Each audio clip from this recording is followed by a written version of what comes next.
রবীন্দ্রনাথ ঠাকুর night উপাধি ত্যাগ করেন 1919 সালে। বিশ্বভারতী প্রতিষ্ঠা করেন রবীন্দ্রনাথ ঠাকুর। রবীন্দ্রনাথ ঠাকুরের প্রথম প্রকাশিত কাব্যগ্রন্থ হল কবি কাহিনী। রবীন্দ্রনাথ ঠাকুরের প্রথম নাটক বাল্মীকি প্রতিভা। রবীন্দ্রনাথ ঠাকুরের প্রথম প্রকাশিত উপন্যাস হল বউ ঠাকুরানীর হাট। রবীন্দ্রনাথ ঠাকুরের প্রথম প্রকাশিত উপন্যাস বউ ঠাকুরানীর হাট। রবীন্দ্রনাথ ঠাকুরের প্রথম প্রকাশিত গদ্যগ্রন্থ হল উড়ো প্রবাসীর পত্র। রবীন্দ্রনাথ ঠাকুরের লেখা প্রথম ছোটগল্প হল ভিখারিণী। রবীন্দ্রনাথ ঠাকুর কত বছর বয়সে ছোট গল্পকার হিসেবে আত্মপ্রকাশ করেন? 16 বছর বয়সে।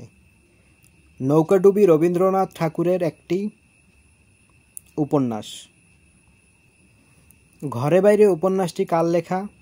রবীন্দ্রনাথ ঠাকুরের লেখা।